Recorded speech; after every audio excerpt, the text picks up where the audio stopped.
सबसे पहले तो स्टूडेंट्स एक बात का आपने ध्यान रखना है। The chapter we are going to study today is measurements and experimentation. आपके टेस्ट की तैयारी करवाना मेरा एक सोल पर्पस है। अभी इसकी तैयारी के अंदर आपको क्या क्या मेन पॉइंट्स का ध्यान रखना है, कहाँ पे मिस्टेक्स हो सकती है, what are the main questions that can be asked in the exam, उनके ऊपर फोकस करेंगे।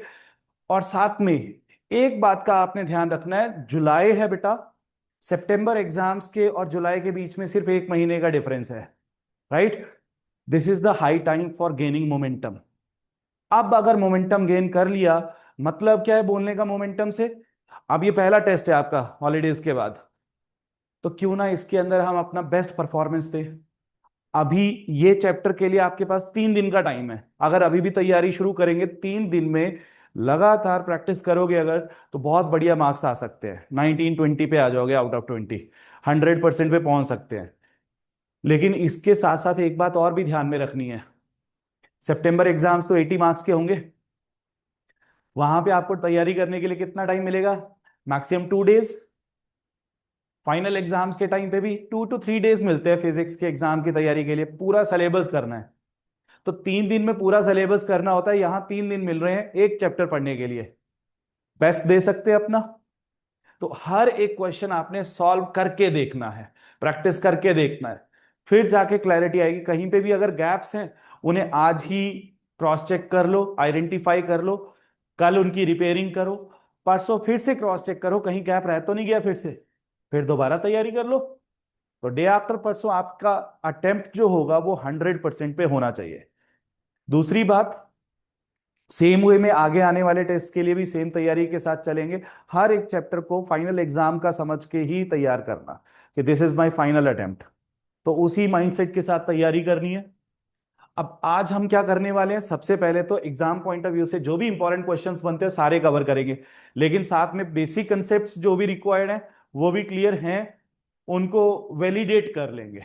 अब अगर बात करें मेजरमेंट्स एंड एक्सपेरिमेंटेशन की, तो इसमें से एक्सपेरिमेंटेशन वाला पार्ट तो आपके अभी टेस्ट में रेयरली पूछा जाता है, जैसे कि स्क्रू गॉज और वर्नियर कैलिपर। स्टीफन्स वालों को तो नहीं आ रहा, उनको तो सिर्फ पार्ट ए और सी आ रहा है, टाइम पीरियड और साथ में मेजरमेंट्स।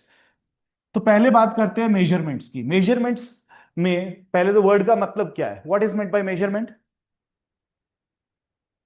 मेजरमेंट मतलब, सोचते नहीं ना, हम सीधा ही पढ़ना शुरू कर देते, ब्लाइंड होके बस भागना है, तेज भागना है, सबसे देखते हैं पहले कौन आगे पहुंचेगा। पर कर क्या रहे हैं उसके बारे में कोई नहीं सोचता। मेजरमेंट करना मतलब कंपेयर करना। किसी भी चीज के अमाउंट को मेजर करना मतलब उसे किसी और क्वांटिटी ऑफ सेम नेचर के साथ कंपेयर करना। उसका अमाउंट ही तो मेजर हो रहा है। तो मेजरमेंट्स में एग्जैक्टली क्या करते हैं हम? आपने मेजर किया 10 किलोग्राम्स का कोई अमाउंट है, किसी सब्जी या कोई भी चीज खरीदी आपने, 10 किलोग्राम्स है। What does it mean? It means it is 10 times heavier than 1 kilogram. तो एक्चुअल में मेजरमेंट्स क्या दे रही हैं आपको? रिलेटिव स्टडीज दे रही हैं, कंपेयर कर रही है एक नोन अमाउंट के साथ ऑफ सेम नेचर। अब मेजरमेंट्स के अंदर हमारे पास आगे कोई भी मेजरमेंट जब हम करते हैं तो इसके दो पार्ट्स बनते हैं। एक तरह से ये क्वेश्चन भी बना है, मैंने प्रीवियस ईयर के क्वेश्चंस चेक किए तो उसके अंदर क्वेश्चन मिला कि हमारे पास what are the parameters that are needed to express a physical quantity. किसी भी अमाउंट, किसी भी फिजिकल क्वांटिटी को अगर एक्सप्रेस करना है तो क्या क्या पैरामीटर्स चाहिए? एक चाहिए उसका न्यूमेरिकल वैल्यू, और दूसरा क्या चाहिए? यूनिट। ये दो चीजें चाहिए होती हैं। तो पहला क्वेश्चन तो यही बन गया, what is meant bye a physical quantity? क्या होती है एक physical quantity? Anything that can be measured by comparison against a known value of fixed amount of same nature. Same nature की नोन मिनिमम वैल्यू के साथ उसे compare करना, उसे हम फिजिकल क्वांटिटी बोल देते हैं। ठीक है, फिजिकल क्वांटिटी एक्सप्रेस कर दिया, न्यूमेरिकल वैल्यू, यूनिट बता दी। अब इसके बारे में अगर ज्यादा क्वेश्चंस की बात करें तो ये पहला टॉपिक बनता है। टोटल हम कोशिश करेंगे पूरे चैप्टर को 10 क्वेश्चंस के अंदर कन्वर्ट करने की। मैं एक तरह से 10 डिफरेंट टाइप्स ऑफ क्वेश्चंस करवाऊंगा जिसके अंदर पूरा आपका ये टॉपिक रिवाइज हो जाए। ठीक है, तो 10 ऐसी चीजें आइडेंटिफाई करनी है चैप्टर के अंदर। पहली, देखो आपके पास क्वेश्चंस कितने आएंगे, 7-8 क्वेश्चंस आएंगे अगर 20 मार्क्स का एक शॉर्ट टेस्ट बनाना हो। उन 7-8 क्वेश्चंस में टोटल नंबर ऑफ क्वेश्चंस 10 ही होगा। जब भी किसी चैप्टर का टेस्ट बनता है ना, तो एक एग्जामिनर का माइंडसेट क्या होता है कि यार मैं इस पूरे चैप्टर की हर एक चीज को पूछ लूं। टेस्ट के अंदर मुझे हर एक चीज पूछनी है, जो भी डिफरेंट चीजें बताई गई हैं चैप्टर में, उन सब की इंफॉर्मेशन मुझे आइडेंटिफाई करनी है, whether the students are aware about that और नॉट। तो मैं क्या करूंगा, हर एक कैटेगरी का क्वेश्चन आइडेंटिफाई करूं और उसे प्रैक्टिस कर लूं। वही तो आना है टेस्ट में। तो आपने हर एक कैटेगरी को आइडेंटिफाई करने की कोशिश करनी है। अब सबसे पहले अगर बात करें इस चैप्टर की मेजरमेंट्स एंड एक्सपेरिमेंटेशन में, तो डेफिनेशन से रिलेटेड, इंट्रोडक्शन से रिलेटेड एक 1 मार्कर क्वेश्चन बनेगा।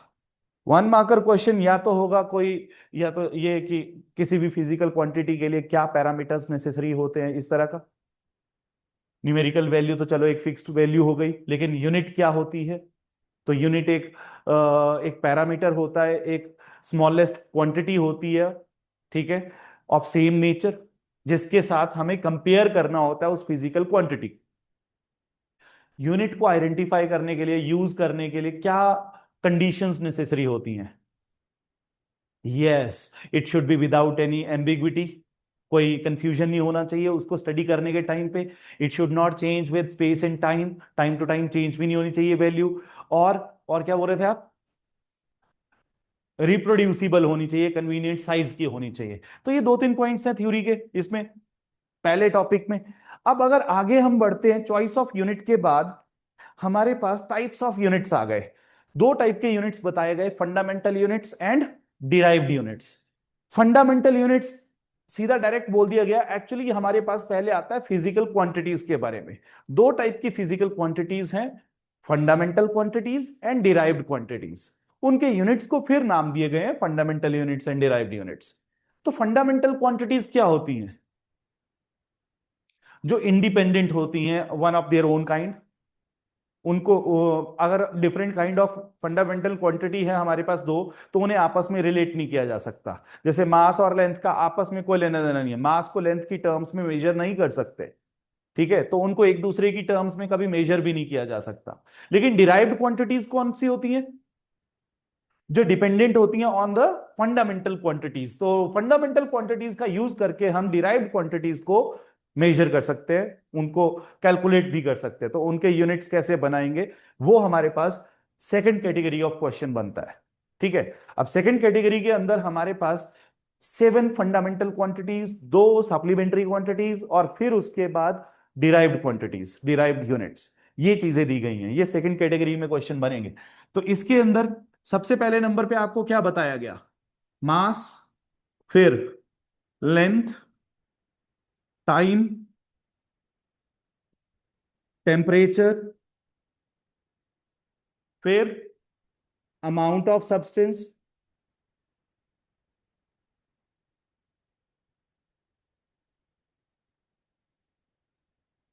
पहले 3 और फिर ये fourth number, fifth number sorry, ये मोस्ट इंपॉर्टेंट रहते हैं आपके 9th के एग्जाम्स के लिए। इनके ऊपर क्वेश्चन आना ही आना होता है।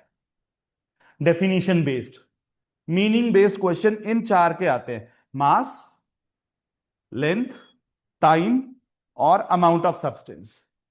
ये 5 में से ये 4 मोस्ट इंपॉर्टेंट बनते हैं फॉर योर स्कूल टेस्ट। मास में जैसे अब इनका ऐसा यूनिट अगर हम बात करें, तो मास का ऐसा यूनिट क्या है? Kilogram, length metre, time second, temperature चलो केल्विन है, और amount of substance everyone, this one is important. क्या होता है अमाउंट ऑफ सब्सटेंस का यूनिट? मोल। अब ये मोल होता क्या है, ये इंपॉर्टेंट है। तो ये 4 डेफिनेशन इसमें से इंपॉर्टेंट है, 1, 2, 3 एंड देन 4। मोल की डेफिनेशन नहीं आएगी आपको, वो तो 10th में आएगा पूरा कंसेप्ट, लेकिन यहां से आपको एक क्वेश्चन जरूर बनता है, स्कूल में काफी पूछा जाता है ये क्वेश्चन, तो उसके बारे में बात करेंगे। फिर इसके बाद 6th और 7th नंबर पे जो थी, इलेक्ट्रिक करंट और साथ में ल्यूमिनस इंटेंसिटी, ये 7 फंडामेंटल क्वांटिटीज थी। जैसे इलेक्ट्रिक करंट के लिए ऐसा यूनिट एम्पियर, और ल्यूमिनस इंटेंसिटी के लिए कैंडेला। चलो ठीक है, दो सप्लीमेंट्री यूनिट्स थी, angle and solid angle. Angle की ऐसा यूनिट थी रेडियन, और सॉलिड एंगल स्टेरेडियन। नाम पता होना चाहिए क्योंकि बुक्स के अंदर मेंशन दिया गया है। चलो ये तो एक जनरल चीज है, जनरल सी स्टडी है। पहले फंडामेंटल क्वांटिटीज पता लग गई, फिर इसके बाद डिराइव्ड क्वांटिटीज की बात करें, तो डिराइव्ड क्वांटिटीज में जैसे आपके पास वॉल्यूम आ गया बेटा, ये आपको एमसीक्यूज बनेंगे। जैसे आपको कोई यूनिट दे दिया, चाहे वो डिराइव्ड क्वांटिटी में वॉल्यूम है, force, work, torque. Torque means moment of force, turning effect of force, और पावर। और वर्क के बजाय एनर्जी भी हो सकता है। Ability to do work is called energy. तो वर्क का जो यूनिट बनता है वही एनर्जी का भी बनता है।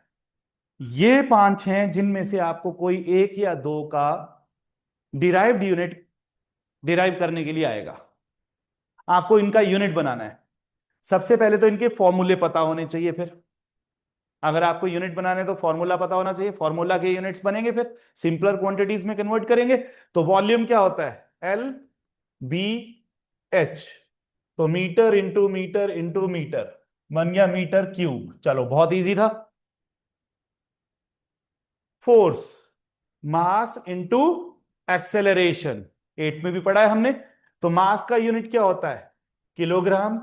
एक्सेलरेशन का यूनिट मीटर पर सेकेंड स्क्वायर, बन गया।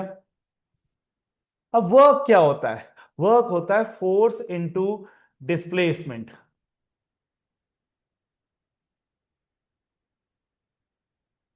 तो work is force into displacement. तो फोर्स का यूनिट क्या है?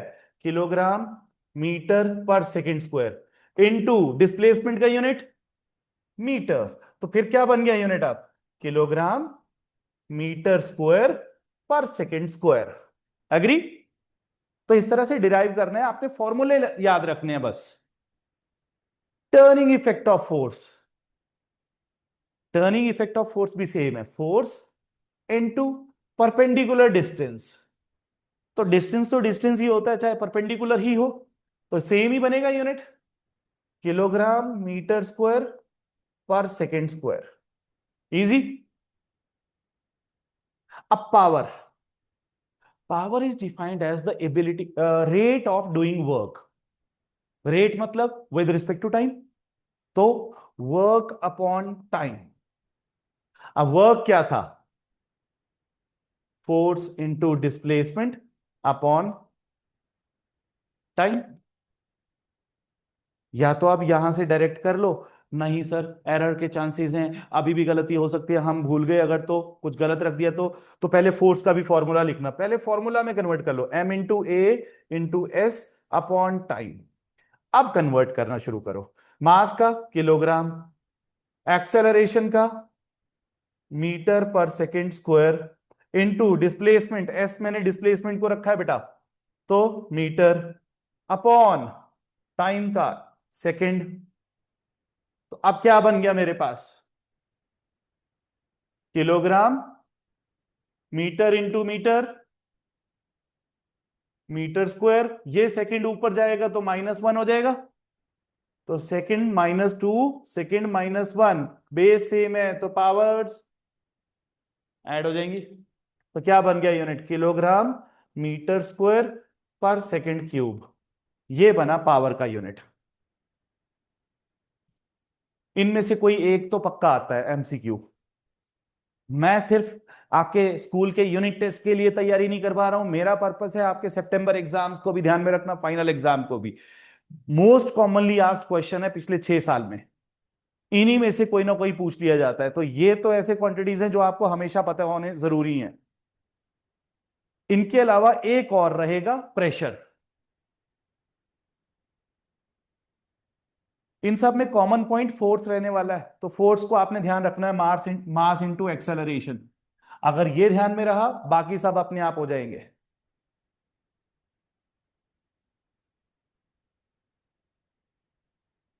अब बात करते हैं प्रेशर की। तो प्रेशर बेटा,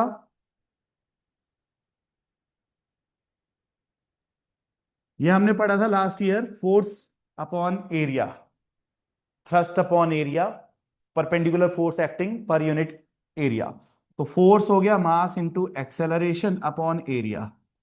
अब मास का यूनिट किलोग्राम मीटर पर सेकेंड स्क्वायर अपॉन एरिया क्या होता है, मीटर स्क्वायर। अब देखो एक मीटर से एक कैंसिल हो गया, तो बचा क्या मेरे पास, किलोग्राम। ये मीटर ऊपर जाएगा तो पावर -1 हो जाएगी, मीटर -1 S-2। तो ये प्रेशर का यूनिट बन गया। 6 क्वांटिटीज हैं डिराइव्ड क्वांटिटीज में, ये 6 डिराइव्ड यूनिट्स इंपॉर्टेंट बनते हैं जो मोस्ट कॉमनली पूछे जाते हैं। बाकियों को जस्ट रीड आउट कर लोगे तब भी काफी है, लेकिन ये सारे आपको आने चाहिए। आने के लिए बस फॉर्मूला ध्यान में रखना है, बाकी सब डेरिवेशंस लर्न मत करने लगना, वो अपने आप हो जाएंगी, बस फॉर्मूला आना जरूरी है। ओके एवरीवन, चलो अब आगे मूव करते हैं। अब इसके अलावा हमारे पास सबसे पहले तो अब स्टार्टिंग होती है क्वांटिटीज में, फंडामेंटल क्वांटिटीज के अंदर मास, लेंथ और टाइम के एसआई यूनिट्स के डेफिनेशन। तीनों क्वांटिटीज का एसआई यूनिट डिफाइन करना आना जरूरी है। 1 किलोग्राम डिफाइन करना है, फिर 1 मीटर और फिर 1 सेकेंड। तीनों एसआई यूनिट्स की डेफिनेशन करनी है। गड़बड़ कहां पे होती है, 1 किलोग्राम के अंदर तो चलो आप प्लेटिनम इरिडियम एलॉय का डेफिनेशन जो है वो यूज करोगे। 1 मीटर के केस में दो डेफिनेशंस हैं, एक तो प्लेटिनम इरिडियम एलॉय की लेंथ कट करवाई है, रीड करके रखना, एमसीक्यूज में इनडायरेक्टली यूज कर लेते हैं। यहां पे आपको यूज क्यों करना जरूरी है 1 मीटर, आपको पता है स्पीड ऑफ लाइट कितनी है, 3 × 10⁻⁸मीटर पर सेकेंड। तो 3 × 10⁻⁸ meters are traveled in 1 second, right. तो 1/3 × 10⁻⁸ सेकेंड के अंदर जो डिस्टेंस ट्रेवल किया, दैट इज 1 मीटर। तो ये स्पीड का ही इंटरप्रिटेशन बना कि अगर 3 × 10⁻⁸मीटर 1 सेकेंड में हो रहे हैं, तो इतने सेकेंड में कितना होगा, 1 मीटर। अग्रीड।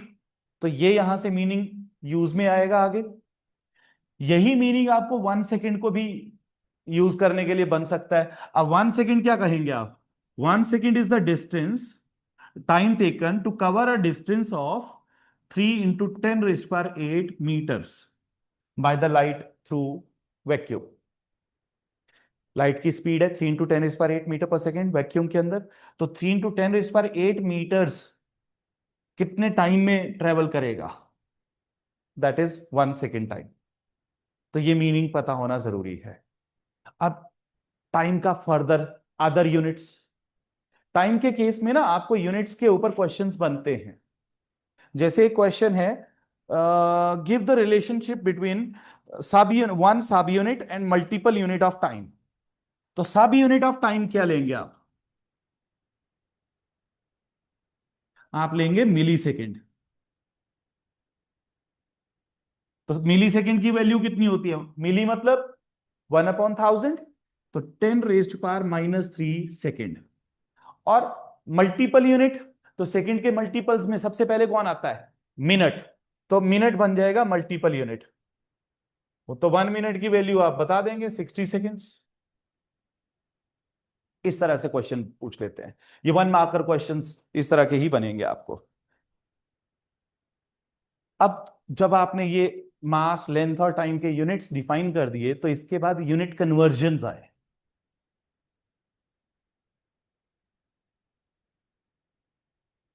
यूनिट कन्वर्जन्स के ऊपर प्रैक्टिस होनी बहुत जरूरी है बेटा। और साथ में यहां पे मास, लेंथ और टाइम के ऐसा यूनिट इतने इंपॉर्टेंट नहीं है जितने इनके आगे फर्दर फॉर्म्स इंपॉर्टेंट बनती हैं। कुछ एक डेफिनेशंस हैं, आई होप आप लोगों ने उन्हें लर्न भी करा होगा, फिर भी एक बार क्रॉस चेक कर लेते हैं। सबसे पहले तो लेंथ के केस में अगर देखें तो एस्ट्रोनॉमिकल यूनिट इंपॉर्टेंट टर्म है। What is meant by astronomical unit, mean distance between earth and sun ठीक है। अर्थ और सन के बीच में मीन डिस्टेंस कितना होता है? 1 astronomical unit, value 1.496 into 10⁻11 metre. ठीक। अच्छा, फिर आता है लाइट ईयर। तो 1 लाइट ईयर का मतलब क्या होता है? Distance travelled by light in 1 year. Value कितनी बनती थी? 9.46 इंटू 10⁻15 मीटर। ठीक है। अच्छा, अब आपके पास क्वेश्चन लेकिन थोड़ा सा डिफरेंट आ गया, घुमा के दे दिया उन्होंने क्वेश्चन। 1 डेकेड, इसकी वैल्यू कितनी होती है एसआई यूनिट्स में? तो डेकेड का मतलब क्या है? 10 ईयर्स, डेका, है ना? 10 ईयर्स है तो 10 ईयर्स को आपको सेकंड्स में कन्वर्ट करना है। कैसे करोगे? सबसे पहले क्या करोगे आप? आपको ईयर में सेकंड्स पता होने जरूरी हैं। तो 1 ईयर में कितने सेकंड्स होते हैं? 3.15 इंटू 10⁻7 सेकेंड्स होते हैं 1 ईयर में। ये वैल्यू लर्न होनी जरूरी है। याद रखोगे बेटर रहेगा। कन्वर्ट करना पड़ेगा तो मल्टीप्लाई करने में 10 मिनट लगा दोगे, टेस्ट ओवर, एक ही क्वेश्चन में।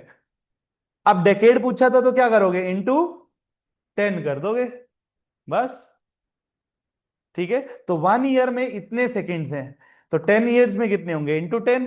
तो वैल्यू कितनी बन गई? 3.15 इंटू 10⁻8 सेकेंड्स। ये इंपॉर्टेंट है।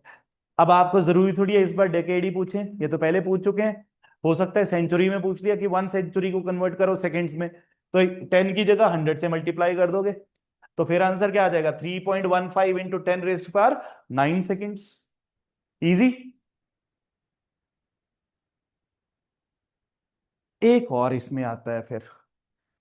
1 एस्ट्रोनॉमिकल यूनिट हो गया, लाइट ईयर हो गया। अब लाइट ईयर के साथ साथ एक और छोटा सा पॉइंट है,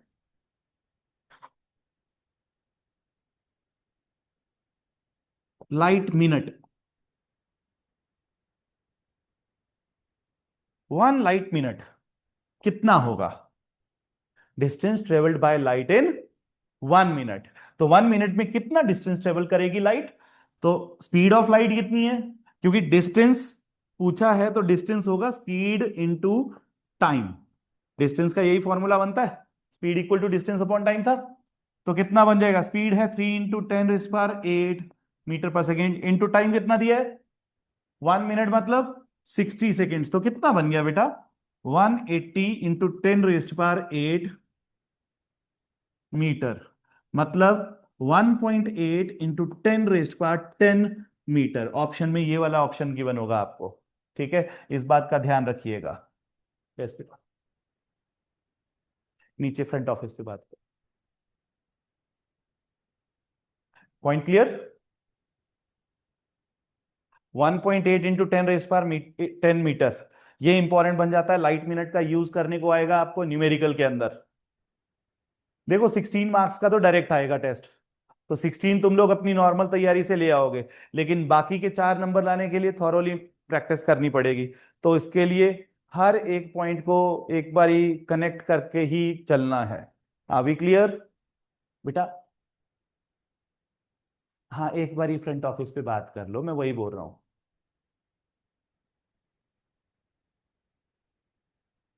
चलो अब आगे मूव करें। लाइट मिनट हो गया। अब इसके बाद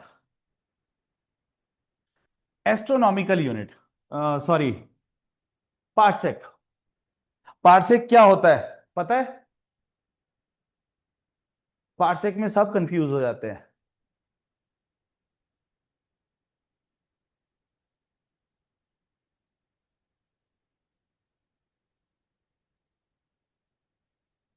आपको पता है ये अर्थ का मान लो इस तरह से ऑर्बिट है, यहां पे सन है, दिस इज सन। ठीक है, डायग्राम वो जो बनाया है वो इसी को ही रिप्रेजेंट करने के लिए बनाया है। यहां से अर्थ और सन के सेंटर के बीच में जो डिस्टेंस होता है उसे बोलते हैं astronomical unit, mean distance between centres of earth and sun. ठीक। अब एक स्ट्रेट लाइन में आगे हमारे पास कोई स्टार गिवन है, बहुत डिस्टेंस पे है, तो इनफाइनाइट नंबर ऑफ स्टार्स। एक ऐसा स्टार जिसके साथ ये 1 एस्ट्रोनॉमिकल यूनिट का जो डिस्टेंस है, ये इस तरह से जब एंगल सबटेंड किया मैंने, उस स्टार के साथ ये एंगल बना, ये वाला एंगल, ये एंगल आया 1 सेकेंड। एंगल समझते हैं आप? 1 सेकेंड का एंगल डिग्रीज में कैसे कन्वर्ट करोगे इसको? सेकेंड का मतलब क्या होता है डिग्री? हमें तो डिग्रीज में पता है ना, 360 डिग्री का सर्कल होता है। ये सेकेंड्स में एंगल क्या होता है? You know 60 minutes is equal to 1 degree. Trigonometry नाम सुना है? मैथ्स। तो उसके अंदर हम जब डिवाइड करते हैं ना, रेडियंस, ऐसा यूनिट क्या है? रेडियन है ना एंगल का। तो आर्क एंगल जब बनाया जाता है, आर्क एंगल मतलब the arc subtended bye a particular angle, उसने कितनी आर्क सबटेंड की, तो वो ये दो साइड्स, मतलब ये कितना एरिया इधर को सबटेंड हुआ ये। So this angle subtended by that arc, ये एंगल जो है, इसकी values actually minutes, seconds, hours इनमें कन्वर्ट की जाती है। ठीक है? जब रोटेशंस होती हैं तो उसे हम सेकंड्स में कन्वर्ट कर देते हैं, क्योंकि हमने सेकंड्स में भी तो कन्वर्ट किया है, सर्कुलर मोशन डिफाइन करने के लिए घड़ियां तभी तो बन पाई हैं। ठीक है? उसमें भी तो एंगल्स ही सबटेंड हो रहे हैं। तो उनको हमने जब डिवाइड किया तो एक्चुअली 60 मिनट्स का आता है 1 डिग्री। 60 मिनट्स में कितने सेकेंड्स होते हैं? 16 × 60, 3600 seconds is equal to 1 degree. तो 1 सेकेंड की वैल्यू कितनी आएगी? 1/3600 डिग्री।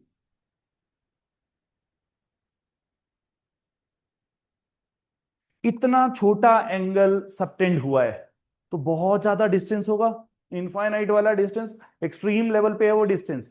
ये डिस्टेंस पे एक स्टार है यहां पे। ठीक है? अब यहां पे जो स्टार है, उसने हमारे एस्ट्रोनॉमिकल यूनिट के साथ 1 सेकेंड का अगर एंगल सबटेंड किया, तो वो डिस्टेंस जो होगा सन से लेके स्टार तक का, that distance will be 1 parsec. ये लार्जर डिस्टेंसेस के लिए यूज किया जाने वाला यूनिट बना। ये सन से स्टार का डिस्टेंस, पर कब? जब कितना उसने, स्टार ने कौन सा एंगल सबटेंड किया उस टाइम पे? 1 सेकेंड का एंगल ड्रॉ किया, किसके साथ? एस्ट्रोनॉमिकल यूनिट के साथ। ये एस्ट्रो मतलब एक ट्राइंगल है, इस तरह से, इसमें ये वाली डिस्टेंस कौन सा है? ये यहां सन है, तो सन से लेके यहां तक उसने कितना डिस्टेंस है? आर्क की लेंथ कितनी दी है? 1 एस्ट्रोनॉमिकल यूनिट। उस 1 एस्ट्रोनॉमिकल यूनिट डिस्टेंस के साथ उसने 1 सेकेंड का एंगल जब सबटेंड किया, तो उस मोमेंट पे सन और स्टार के बीच का डिस्टेंस कहा गया 1 पार्सेक। तो 1 पार्सेक डिस्टेंस की वैल्यू कितनी होती है? It is equal to, anyone? 3.26 light years. ये रिलेशन पूछा जाता है लाइट ईयर के साथ इसका। 1 parsec is equal to 3.26 light years.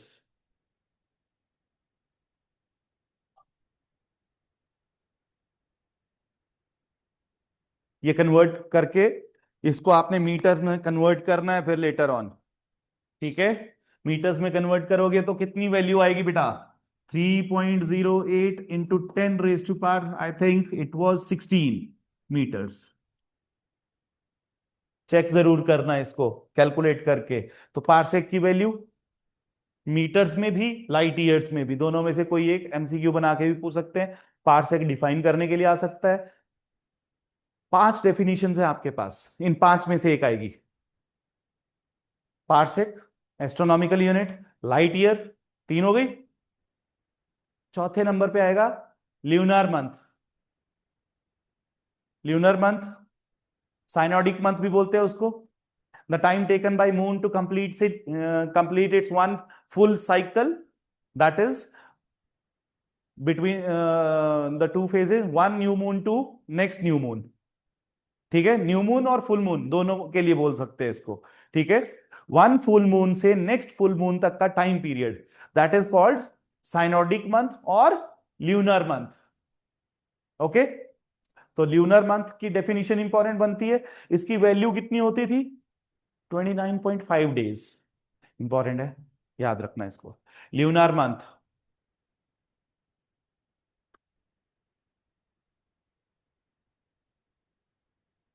Time taken by the moon to complete one full cycle of its phases. ये बुक्स में लिखी नहीं मिलेगी आपको, शायद से ठीक से लिखी ना हो वैल्यू। डेफिनेशन लिख के रख लो चाहे ये, या लिखी है पहले आपने?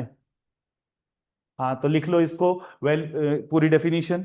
It is the time taken by moon to complete, time taken by moon to complete one full cycle, one full cycle of its phases. One full cycle of its phases, that is from one new moon to the next, very next, from one new moon to the very next।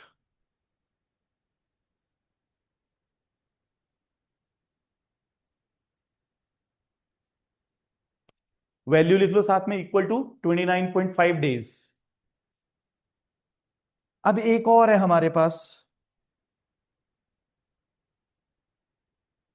साइडेरियल month. ये भी moon से relate होता है। अगर lunar month नहीं आया तो सिडेरियल month आएगा, दोनों में फर्क है। क्या फर्क है? पहले क्या था, one new moon to next new moon, अपना फुल साइकिल कंप्लीट करने में जो टाइम लगा वो था।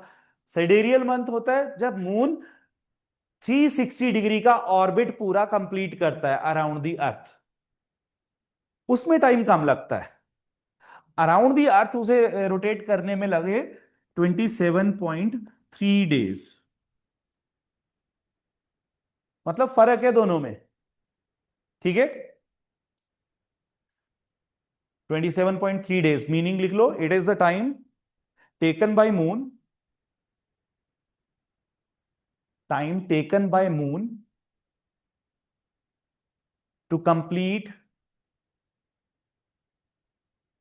One orbit of earth through 360 degree, one orbit of earth through 360 degrees. 360 degree orbit complete करने में लगा जो टाइम, दैट इज। अब ऐसा क्यों हुआ, फर्क क्यों है दोनों में? तो लिख लो कि अर्थ साथ के साथ क्या कर रही है, सन के अराउंड भी तो रोटेट कर रही है, रिवॉल्व कर रही है। तो उस टाइम पे अर्थ साथ के साथ आगे भी मूव करती जा रही है, इसी वजह से थोड़ा सा गैप आ जाता है दोनों के। It take some time for the moon to catch it up, वो कैचअप करने में थोड़ा सा टाइम एक्स्ट्रा लग जाता है, तो इसीलिए वो ल्यूनर मंथ एक्सटेंड हो जाता है, ठीक। अर्थ सन के अराउंड रिवॉल्व कर रही है, मून अर्थ के अराउंड रिवॉल्व कर रहा है, दोनों के बीच में थोड़ा सा गैप रह जाता है। धीरे धीरे मून पीछे भी तो रहेगा, क्योंकि एट द सेम टाइम अर्थ भी मूव करती जा रही थी सन के अराउंड, तो उस वजह से उसका पाथ थोड़ा चेंज हो जाता है। तो ऐसे में उसे अर्थ के अराउंड अपनी देखो ल्यूनर मंथ उसकी अपनी एक्सिस पे रोटेशन के साथ हो रहा है। न्यू मून फुल मून तभी आते हैं, ठीक है, क्योंकि वो साथ के साथ पहले कहाँ आ रहा है, साइडवेज जब आएगा तो सामने सन आएगा, सन की लाइट रिफ्लेक्ट होकर अर्थ की तरफ आएगी।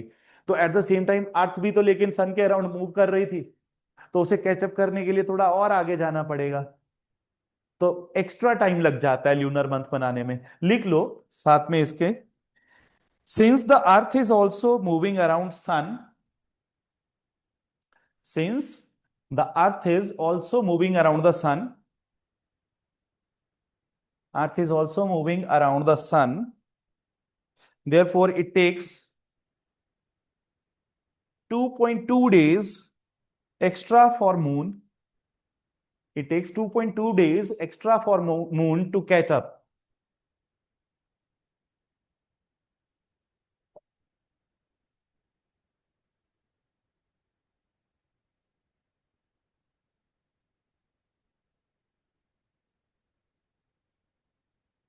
ल्यूनर मंथ का एग्जैक्ट टाइम पीरियड वैसे तो पूछा नहीं कभी, पर भरोसा नहीं होता, कोई कुछ भी पूछ ले, तो इसलिए एग्जैक्ट टाइम बता रहा हूं। 29 डेज 12 आवर्स 44 मिनट्स, तो 29.5 डेज इसीलिए बोला है, पर 44 मिनट्स और लगते हैं एक्स्ट्रा। जो इंडियन कैलेंडर है वो ल्यूनर मंथ्स के अकॉर्डिंग डिजाइंड है, ठीक है। हिंदू कैलेंडर जो है that is according to lunar months, और जो इंग्लिश कैलेंडर है वो नॉर्मल ईयर के अकॉर्डिंग डिफाइन किया गया है, ठीक है। चलो ठीक है, अब ये तो हो गया हमारे पास पहले वैल्यू बेस्ड, जो जो डेफिनेशन से रिलेटेड क्वेश्चंस बन सकते थे वो हमने क्लियर किए। अब इसके बाद नेक्स्ट टॉपिक हमारे पास क्या बनता है? टाइम के केस में तो जस्ट आपको ये ल्यूनर मंथ पता होना चाहिए, और एक और, हाँ, लीप ईयर का भी आपने ध्यान रखना है। लीप ईयर का डेफिनेशन पता है, 4 इयर्स के गैप पे आता है। अच्छा, कोई ईयर की वैल्यू दी है आपको, तो लीप ईयर है कि नहीं ये कैसे आइडेंटिफाई होगा?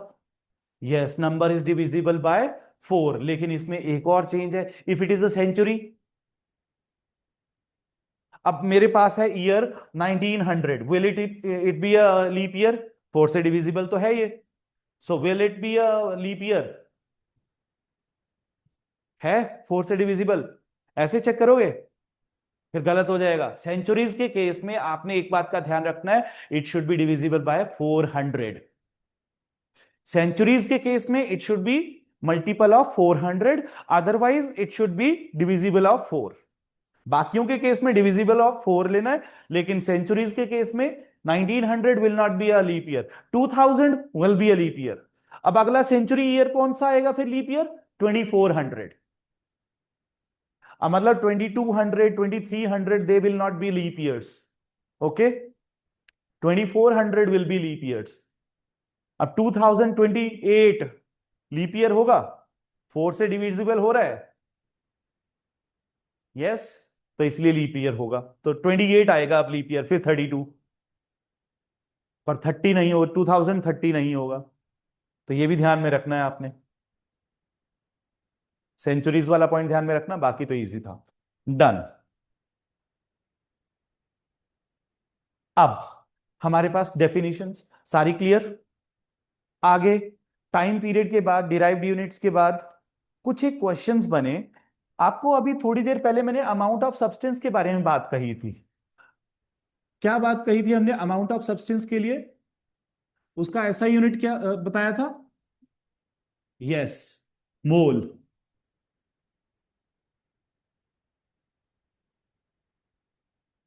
मोल को जब डिफाइन किया गया, इसकी ना बैक स्टोरी आपको पता होनी चाहिए, तभी आप इसके क्वेश्चंस इजीली सॉल्व कर पाओगे।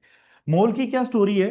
मोल के बारे में यह बताया गया कि 1 मोल जो होता है वो एक ऐसा अमाउंट है सब्सटेंस का जिसके अंदर कितने पार्टिकल्स होते हैं? 6.023 इंटू 10⁻23 पार्टिकल्स होते हैं। This much large number is 1 mole of anything. अब मान लो मेरे पास कोई सैंपल ऑफ वाटर है, उसके अंदर इतने मॉलिक्यूल्स हैं वाटर के, तो मतलब क्या हुआ? 1 मोल ऑफ वाटर है। मेरे पास 6 × 10⁻23 मॉलिक्यूल्स हैं ऑक्सीजन गैस के, तो कितने मॉलिक्यूल्स हैं? कितने? 1 मोल। तो 1 मोल का पहले मीनिंग क्लियर हुआ, दैट मच अमाउंट। और ये अमाउंट एक्चुअली किसी भी सब्सटेंस के, चाहे वो एटम्स हैं या फिर मॉलिक्यूल्स हैं, दो ही चीजें होंगी, एटम्स हो चाहे मॉलिक्यूल्स हो, उनके ग्राम, एटम्स हैं तो एटॉमिक मास, और अगर मॉलिक्यूल्स हैं तो ग्राम मॉलिक्यूलर मास। मतलब क्या हुआ इसका? मेरे पास हाइड्रोजन है बेटा, हाइड्रोजन का एटॉमिक नंबर 1, मास नंबर 1, क्या 1? 1 यूनिट है ना वो, एटॉमिक मास यूनिट, AMU और U यही लिखते हैं। इसी को मैं ग्राम्स में लिख दूं तो कितना हो जाएगा? 1 ग्राम। जो भी एटॉमिक मास है उसे ग्राम में लिख दिया तो बन गया gram atomic mass, that is equal to 1 mole of hydrogen atoms. तो मतलब 1 ग्राम ऑफ हाइड्रोजन के अंदर कितने एटम्स होंगे बेटा? 6.023 into 10⁻23 hydrogen atoms. This is the number of atoms. तो मतलब ये हुआ 6.023 इंटू 10⁻23 हाइड्रोजन एटम्स का मास होता है 1 ग्राम। तो 1 हाइड्रोजन एटम का मास कितना होगा बेटा? 1/6 × 10⁻23, राउंड ऑफ करके लिख लो। तो कितना बनेगा? अब कैंसलिंग करूंगा, 0.167 × 10⁻23, 1.67 × 10⁻24 ग्राम्स। 1/6 कैंसिल करूंगा तो 0.1666 बाहर आ जाएगा, तो राउंड ऑफ करके 0.167 लिख दिया। इंटू 10⁻23 था, ऊपर गया, -23 हो गया। एक डेसिमल अगर आगे ये वाले डेसिमल को इधर ले जाऊं अगर, तो एक यहाँ पे 10⁻⁻1 एक और आ जाएगा, -4 हो गया, 24 हो गया। नाउ लिसन, इधर देखो ध्यान से, सब लोग ध्यान देना। एक हाइड्रोजन एटम का मास 1 यूनिट था, तो 1 यूनिट की वैल्यू क्या आ गई? 1.67 × 10⁻⁻⁴ आपको ये 1 यूनिट की वैल्यू बोल देते हैं कि लर्न करो। बाद में भूल गई तो बात भी गई, फिर वो क्वेश्चन भी छूट जाएगा, क्योंकि आपको 1 यूनिट की वैल्यू याद नहीं होगी। ठीक है ना? तो इसलिए आपने क्या करना है, 1 यूनिट की वैल्यू कैसे डिफाइन करनी है? आपने एक बार फिर से देखो, आपको पता था 6 × 10⁻23 हाइड्रोजन एटम्स का मास 1 ग्राम है, तो 1 हाइड्रोजन एटम का मास 1/6 × 10⁻23 हो गया। ये कैलकुलेट करेंगे, 1.67 × 10⁻⁻24 आ जाएगा। ये बना 1 यूनिट का वैल्यू। अब 1 यूनिट की वैल्यू आपको पता लग गई। ऑक्सीजन एटम का मास होता है 16 यूनिट, तो बताओ ग्राम्स में कितना होगा? इंटू 16 कर दूंगा, इजी। अब कोई और कैलकुलेशन में नहीं उलझना, आपने सीधा 1 यूनिट की वैल्यू डालनी है, इंटू 16 किया, काम खत्म। तो इस तरह का एक क्वेश्चन जरूर आ सकता है ऑक्सीजन के ऊपर। हाइड्रोजन नहीं आया तो प्रोटॉन बोल देंगे, हाइड्रोजन का मास प्रोटॉन का मास सेम बात है। ठीक है, 1 यूनिट, दैट इज 1.67 × 10⁻⁻24 ग्राम्स। अब प्रॉब्लम क्या है, आपको ये पहले से ही दे रखा है और आपको पूछा है express it in kilograms. Unit conversion भी तो आने हैं भाई।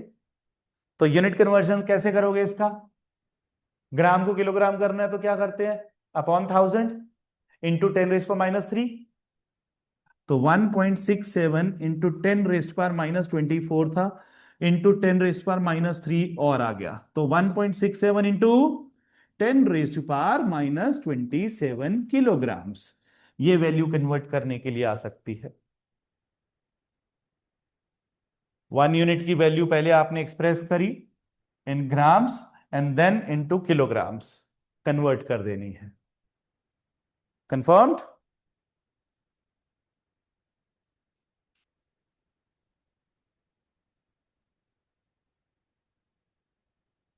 Done everyone? अब आगे, इसके बाद आपके पास और अगर देखें तो यूनिट कन्वर्जन्स के क्वेश्चंस हैं। आपने अपने कंसाइज की बुक के सॉल्ट एग्जांपल्स को जरूर करना है। आपके पास कुछ एक सॉल्ट एग्जांपल्स दिए गए हैं, मैं प्रीवियस ईयर के क्वेश्चंस इसके बाद अभी फटाफट से लास्ट के 15 मिनट्स में करूंगा कवर, पर पहले एक बार ही पूरा रिव्यू करवा दूं। यूनिट कन्वर्जन्स के क्वेश्चंस में 5 सॉल्ट एग्जांपल्स रखे होंगे, आपको उन 4-5 क्वेश्चंस को जरूर सॉल्व करना। और फिर न्यूमेरिकल्स दिए हैं, उनको भी सभी को करना है। परसों तक बहुत टाइम है, कल रेगुलर क्लास भी है, उस टाइम पे भी क्वेश्चंस पूछ सकते हो। कल की क्लास में और क्वेश्चंस ले आना, डाउट्स पूछ लेना, भावना मैम होंगे उनसे पूछ लेना, जो अवेलेबल हुआ उससे क्वेश्चंस क्लियर करने हैं। 80% of the questions in your school test are direct from the book. Rest of the 20% question have changed values. 4 number का पेपर आएगा जिसमें वैल्यूज चेंज करके बनाएंगे, ऐसा कुछ नहीं है, कॉम्प्लेक्स कुछ नहीं आने वाला। बस ध्यान से करना, अवेयर होके। कन्वर्जेंस में वो इंपॉर्टेंट रहेगा आपका, पहले जो मैंने बताया था डिराइव्ड क्वांटिटीज वाला, उनके यूनिट्स बनाने को आएंगे। अब बात करें अगर टाइम पीरियड की, तो टाइम पीरियड के केस में इनडायरेक्ट क्वेश्चंस की मैं ज्यादा फोकस करूंगा डायरेक्ट क्वेश्चंस के बजाय। देखो ग्राफ जो है वो तो आपने करना ही है। ग्राफ की अगर बात करें, जो आपको ग्राफ बताया गया है टाइम पीरियड और लेंथ के साथ, इधर टी स्क्वायर है और इधर एल है। इसका ग्राफ बनाने के लिए आ जाता है इस तरह से। ठीक है, दो वैल्यूज गिवन होंगी, इधर बन गया ये T1 स्क्वायर और इधर बन गया T2 स्क्वायर, इधर L1 और इधर L2। तो ये मेरे पास चेंज आएगा। तो ऐसे में slope of T square versus L graph क्या देगा मुझे? T स्क्वायर वर्सेस L क्या देगा? परपेंडिकुलर अपॉन बेस, तो कितना बना? T2 square minus T1 square upon L2 minus L1, मतलब T स्क्वायर अपॉन L। ये वैल्यू फिक्स हो गई। ठीक है, ओवरऑल हमारे पास टाइम पीरियड की वैल्यू कितनी बन जाती है इसके बाद? ये जो टी वैल्यू आई, ये आगे क्या देगी हमें अब? T स्क्वायर अपॉन L क्या देगा? What will it give? तो बेटा हमारे पास टाइम पीरियड का फॉर्मूला अलग से लिख के देख लो। क्या था? 2 pi √L upon G, square करा दोनों साइड, क्या बना? T square equal to 4 pi square into L upon G। अब T स्क्वायर अपॉन L है, ये इधर चला जाएगा, तो क्या बचा? T square upon L will be equal to 4 pi square upon G। This is what it will be giving us. तो slope of T square and L graph gives us 4 pi square upon G, which is a constant value at a given place। ये value fixed रहेगी ना? G की value at a fix place fixed होती है, 4 constant है, पाई constant है, तो इसलिए T square upon L constant आ जाएगा। ये इसमें से इंटरप्रिटेशन आपने यूज करनी है।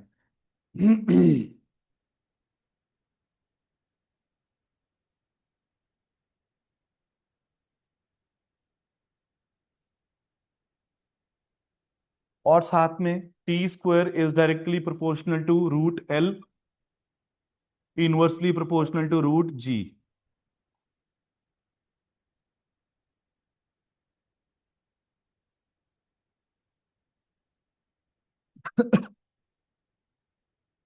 अब इसकी इंटरप्रिटेशन की बात करेंगे।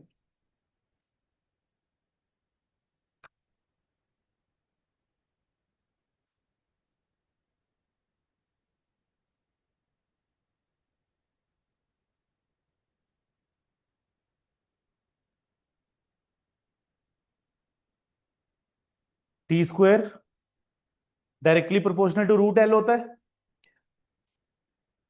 अगर मैं length of the pendulum increase करता हूं तो टाइम पीरियड भी इंक्रीज होगा। अगर टाइम पीरियड इंक्रीज होगा तो क्या speed of the pendulum increase होगी या डिक्रीज होगी? मतलब वो फास्ट मूव करेगा या स्लो मूव करेगा?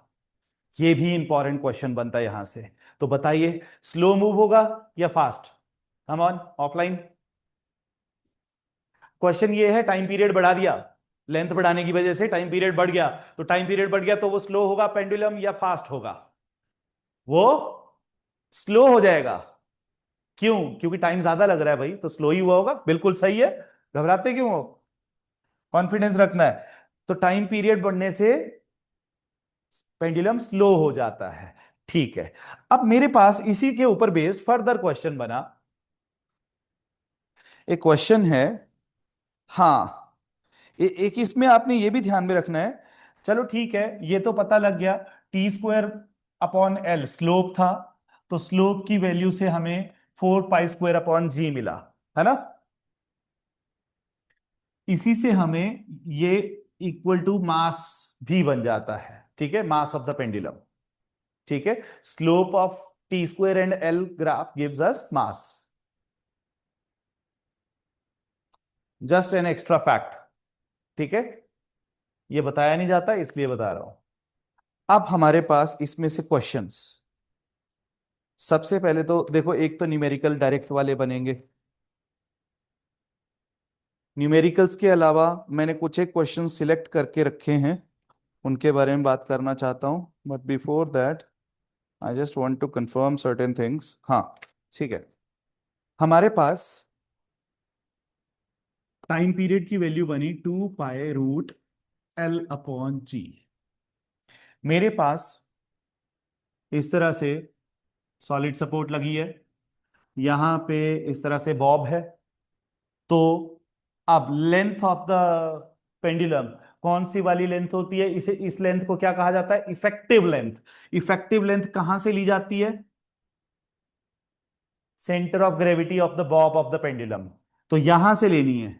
तो यहां से सपोर्ट तक का distance, this is the effective length L। ठीक। अब मान लो ये तो यहां पे फिक्स्ड है। अगर ये आइस का बना होता तो, और ये मेल्ट कर रहा है कॉन्टिन्यूअसली।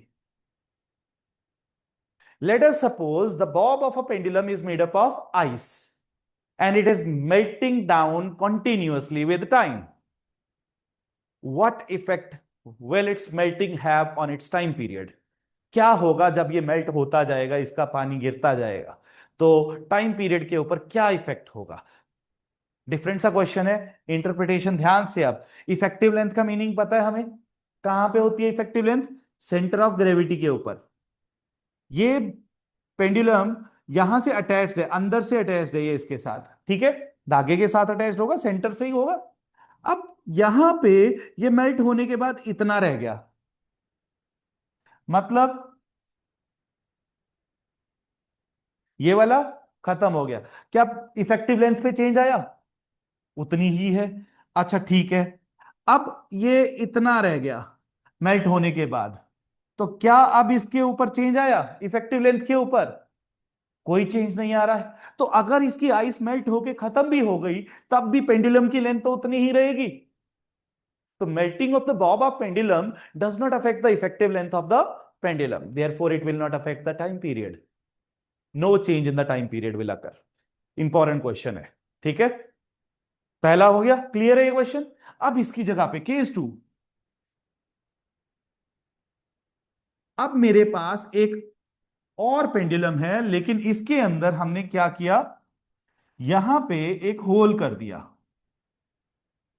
ये हॉलो स्फीयर था filled with water.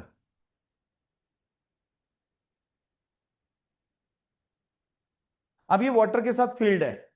Bob of the pendulum is a hollow sphere filled with water and it is having a hole at the bottom. So water is dripping down. इसमें से पानी निकल रहा है। पहले starting में क्या था, अब सिचुएशन यहां सेंटर ऑफ ग्रेविटी था, तो सेंटर ऑफ ग्रेविटी से डिस्टेंस देखा, ये बन गई इफेक्टिव लेंथ। इफेक्टिव लेंथ तो पता लग गई। तो अब जैसे ही इसमें से पानी बाहर निकलना शुरू होगा, what will happen to the time period of the pendulum? That is the question. तो क्या होगा इसके टाइम पीरियड के ऊपर effect? Anyone thinking of it? कोई बोलना चाहे तो बोल सकता है आंसर। टाइम पीरियड के ऊपर इफेक्ट कोई होगा? Will it change? सिंपल सा पहले क्वेश्चन, क्या टाइम पीरियड पे कोई फर्क पड़ेगा, हाँ या ना? क्या लगता है रमनशिका, हर्षिता? कोई फर्क पड़ेगा? नहीं पड़ेगा। ओके, लेट अस सी, चेक करते हैं। अब ये यहां से पानी अगर निकलना शुरू हुआ, तो अब पानी यहां रह गया, यहां तक मान लो, तो सेंटर ऑफ ग्रेविटी यहां था, अब थोड़ा नीचे आ जाएगा, क्योंकि मास नीचे को शिफ्ट हो गया है। तो अब effective length centre of gravity से बढ़ गई। तो इफेक्टिव लेंथ अगर बढ़ेगी तो टाइम पीरियड बढ़ेगा, डायरेक्टली प्रोपोर्शनल है। Time period is directly proportional to square root of L. Pendulum की इफेक्टिव लेंथ क्या होती है? Distance from the solid support up to centre of gravity of the pendulum. पर पानी जैसे ही यहां तक आ गया, तो इसका सेंटर ऑफ ग्रेविटी और नीचे नहीं आ जाएगा? जैसे जैसे सेंटर ऑफ ग्रेविटी की पोजीशन देखो बेटा, ये भरा हुआ है पहले पूरा, तो सेंटर ऑफ ग्रेविटी यहां है, अब यहां तक भरा है, तो पानी का वेट भी, ये तो हवा है ऊपर, तो सेंटर ऑफ ग्रेविटी तो पूरा मास जहां पे कॉन्सेंट्रेटेड होगा, तो कहां होगा? अब नीचे आ जाएगा।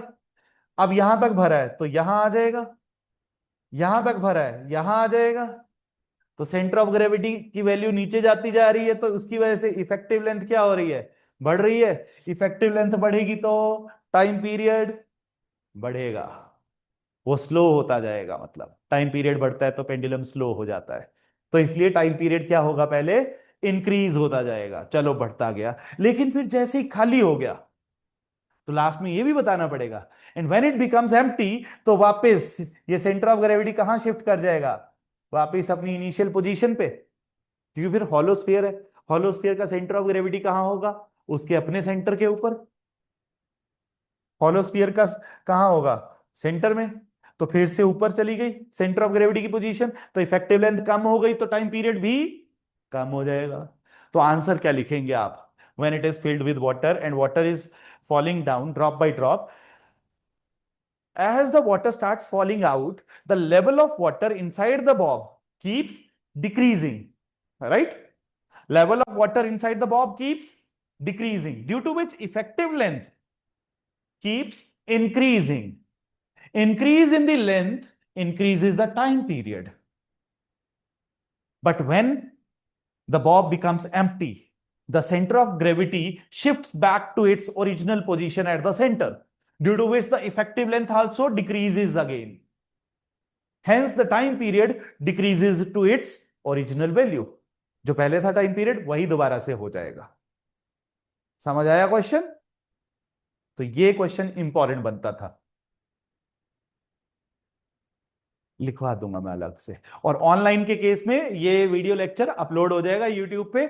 अगर आप लोगों ने इसको किसी भी चीज को लिखना भी होगा यूट्यूब से, स्लो मोशन में भी कर सकते हो, फास्ट भी कर सकते हो, कैप्शन के साथ कर लेना, जैसे मर्जी, रिपीट करना हो रिपीट करके लिख लेना, हर एक चीज को नोट कर लेना, शॉर्ट नोट्स जरूर बनाना इस वीडियो से। ओके, ये वाला क्वेश्चन इंपॉर्टेंट बनता था, यहां से दोनों में से कोई एक आ सकता है इस बार, क्योंकि हर साल वो same question, T is equal to 2 pi root L upon G value. एक तो ये क्वेश्चन आता है न्यूमेरिकल, डायरेक्ट सॉल्व करना है कि लेंथ निकालो, टाइम दिया है, G दिया है, पाई की वैल्यू 3.142 दिया है, तो L कैलकुलेट हो जाएगा, दैट इज ऑब्वियस। कैसे करोगे कैलकुलेट, तो इसमें दो तरीके हैं, time period is equal to 2 pi root L upon G, squaring on both side, तो T² equal to 4 पाई² into L/G। तो L की वैल्यू कितनी आ जाएगी बेटा, ये G इधर जाएगा 4 पाई² अपॉन में, T² इंटू G अपॉन 4 पाई²। टाइम पीरियड, अब आपको अगर सेकेंड्स पेंडुलम दिया है तो ऑब्वियस है यहां पे 2 आ जाएगा, G की वैल्यू 9.8 रखेंगे, 4 पाई², 3.114 का स्क्वायर अप्रोक्सीमेटली 9.8 ही होता है, तो ये तो डायरेक्ट कैंसिल ही हो जाएगा, इसको लेके घबराना मत, ठीक है, ऑलमोस्ट कैंसिल हो जाएगा। बचा T², अब सेकंड्स पेंडुलम था तो सेकंड्स पेंडुलम का टाइम पीरियड कितना होता है, 2 सेकेंड्स, तो 2 का स्क्वायर 4 कैंसल, 1 मीटर आ जाएगी लेंथ, तो सेकंड्स पेंडुलम की लेंथ 1 मीटर होनी चाहिए, अग्रीड। तो ये एक क्वेश्चन बन जाता है। अब इसके अलावा यहां से एक कैटेगरी और है, क्या है कि आपको दो पेंडुलम दिए हैं, उनके टाइम पीरियड्स दिए हैं, रेशियो ऑफ लेंथ निकालनी है। फिर एक कैटेगरी आता है कि टाइम पीरियड्स दिए हैं, लेंथ की रेशियो निकालनी है, या फिर लेंथ्स दी है, टाइम पीरियड की रेशियो निकालनी है। इस तरह के क्वेश्चंस बनेंगे, जैसे कि अब ये प्रीवियस ईयर का क्वेश्चन है, लेट मी सी, यहां पे मैंने देखा था आपका एक क्वेश्चन बना हुआ है। अच्छा, ये लास्ट ईयर आपके स्कूल वालों ने पेपर में डाला था, हिल स्टेशन पे वैल्यू ऑफ जी जो होती है स्लाइटली डिक्रीज हो जाती है, ऑब्वियस है, जी की वैल्यू डिक्रीज हो जाती है हिल स्टेशन पे जाते हैं अगर आप, तो इससे क्या टाइम पीरियड पे कोई फर्क पड़ेगा, जी की वैल्यू डिक्रीज हो गई तो टाइम पीरियड क्या होगा, इंक्रीज होगा, तो उसकी वजह से स्पीड ऑफ पेंडुलम पे क्या फर्क पड़ेगा, स्लो हो जाएगा। अच्छा ठीक है, अब मान लो पेंडुलम का जो स्ट्रिंग है वो एक्सपैंड हो जाता है हीट करने पे, तो समर्स में वो एक्सपैंड हो गया, तो बताओ अब वो फास्ट मूव करेगा या स्लो मूव करेगा, समर्स में वो एक्सपैंड हो गया, लेंथ बढ़ गई, लेंथ बढ़ गई तो टाइम पीरियड बढ़ गया, तो क्या हो गया, वो स्लो हो गया, दैट्स इट। तो इस तरह के वैल्यू बेस्ड क्वेश्चन भी डालते हैं वो कई बार, तो इनका भी ध्यान रखना है आपने। एक क्वेश्चन था, रेशियो से रिलेटेड क्वेश्चन है, हाँ, compare the time period of two pendulums of length 2 metre and 8 metre at a place, at a place बोल दिया तो जी की वैल्यू सेम है, अब टाइम पीरियड आपने कंपेयर करना है T1 T2। T1 की वैल्यू 2 पाई √L/G और T2 की वैल्यू 2 पाई √L'/G। 2 पाई से 2 पाई कैंसिल हो जाएगा कंपेयर करने के टाइम पे। √G से √G कैंसिल हो जाएगा, क्या बचा? √L1/L2। तो लेंथ कितनी दी थी? √2/8 √1/4। तो रेशियो क्या आ गई? ठीक है, क्रॉस चेक कर लो फिर से। कंपेयर करने के लिए कहा है पहला टाइम पीरियड T1 2 पाई L1/√L1/G, T2 2 पाई √L2/G। कैंसिल हो जाएंगे कंपेयर करने पे, √L1/√L2 बचा। तो उनकी रेशियो आ गई, स्क्वायर रूट किया, सॉल्व किया, 1:2। इस तरह का क्वेश्चन हर साल पूछा जा रहा है, तो एक क्वेश्चन ये रेशियो वाला डालेंगे।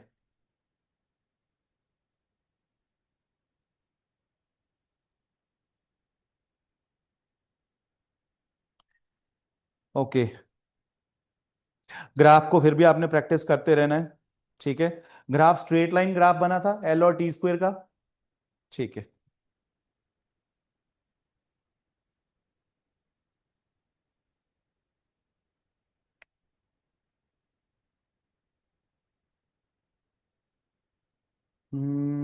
There is a question again, एक और क्वेश्चन करते हैं।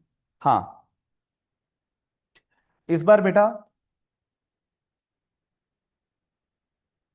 दो पेंडुलम हैं जिनकी लेंथ दी हैं 64 सेंटीमीटर एंड 256 सेंटीमीटर। इस क्वेश्चन को करके देखते हैं अब। ये हो गया L1, ये हो गया L2। तो अब क्या करोगे? T1 2 पाई √L1/G, T2 2 पाई √L2/G। 2 पाई से 2 पाई कैंसिल हो जाएगा जब कंपेयर किया, √G से √G कैंसिल हो गया, √L1 64 डिवाइडेड बाय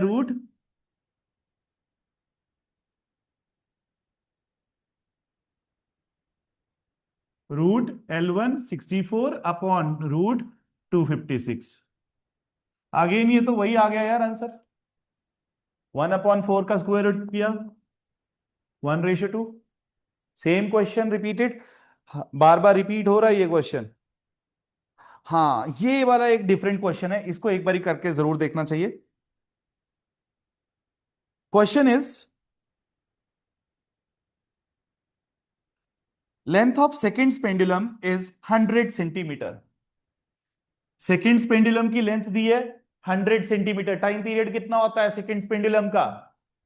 2 सेकेंड्स, ठीक है। Find the length of pendulum whose time period is 1.4 second. Find the length of pendulum whose time period is 1.4 second. Last year आया था ये आपके एग्जाम में क्वेश्चन।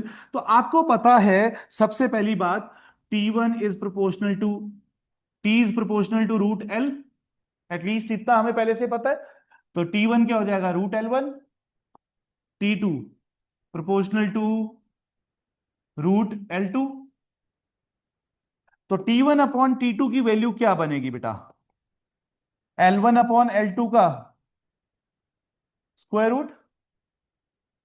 अगर अब मेरे को टाइम पीरियड्स दिए हैं और लेंथ्स हो जाएंगी, स्क्वेयरिंग ऑन बोथ साइड करें अगर, तो लेंथ निकाल सकता हूं, मुझे L2 निकालना है। T1 है सेकेंड्स पेंडुलम, उसका लेंथ 100 सेंटीमीटर है। तो मतलब स्क्वेयरिंग करेंगे अगर, तो T1² upon T2² is equal to L1/L2।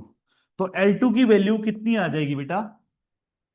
L2 इधर ले जाऊं अगर मैं, ये कहां चला जाएगा? नीचे, और ये इधर होगा मल्टीप्लाई।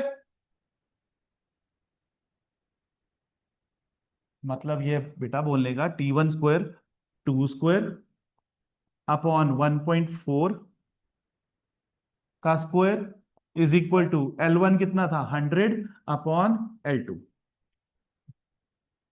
ठीक है, ये बात अग्री करते हो? तो अब मेरे पास ये वैल्यू को अगर मैं करूं क्रॉस मल्टीप्लाई, ये इधर जाएगा, ये इधर जाएगा, ये इधर आ जाएगा। L2 की वैल्यू आ गई 100 × 1.4 × 1.4 अपॉन 2 इंटू 2.7 2.7 इंटू 0.7 0.49 इंटू 100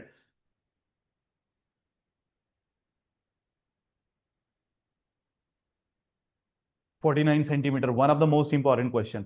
इसकी वैल्यूज चेंज करके वो दोबारा डालेंगे क्वेश्चन। बस ये क्रॉस मल्टीप्लाई करने का रहेगा यहाँ पे, आराम से स्लो मोशन में इसको करना, वन बाय वन स्टेप लेके। फिर से बताता हूं, मेरे पास सबसे पहले ये पता था, T1 square upon T2 square is equal to L1 upon L2। T1 क्या है? सेकेंड्स पेंडुलम, तो L1 उसकी लेंथ है। T2 क्या है? 1.4 सेकेंड वाला पेंडुलम, L2 उसकी लेंथ है। ये कैलकुलेट करना है। तो L2 की वैल्यू क्या आएगी? L2 will be equal to, ये इधर ले जाओ और ये इधर ले जाओ।